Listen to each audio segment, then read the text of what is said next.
یا ایھا الذین آمنوا ادخلوا فی السلم کافہ، اے ایمان والو اسلام میں پورے کے پورے داخل ہو جاؤ، ولا تتبعوا خطوات الشیطان،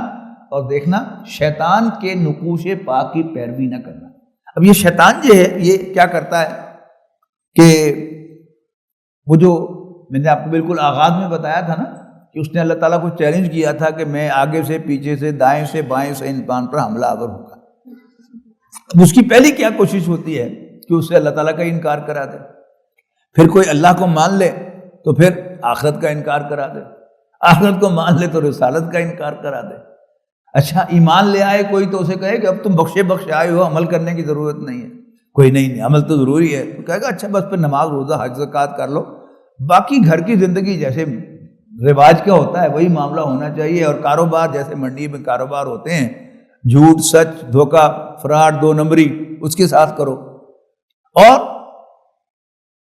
باقی جو معاملات ہیں سارے کے سارے ان میں دین کو کوئی عمل دخل نہیں ہونا چاہیے، شادی بیاہ کے موقع پر اور سب چیزوں میں۔ کوئی کہے کہ نہیں یہ بھی کرنا ہے، اچھا بس پھر خود کرو لیکن دوسروں کے معاملات میں دخل نہ دو، تبلیغ نہ کرو، تبلیغ کرنے پر آمادہ ہو جائے کہ پھر کہے گا کہ بس تم پہ تمہارا کوئی حق نہیں کہ دوسرے پر زبردستی کرو، لہذا اللہ کے دین کے غلبے کی جدوجہد کرنا جو ہے وہ درست نہیں۔ تو ایمان والو اللہ کے دین میں اسلام میں پورے کے پورے داخل ہو جاؤ، اور شیطان کے قدموں کی پیروی نہ کرنا،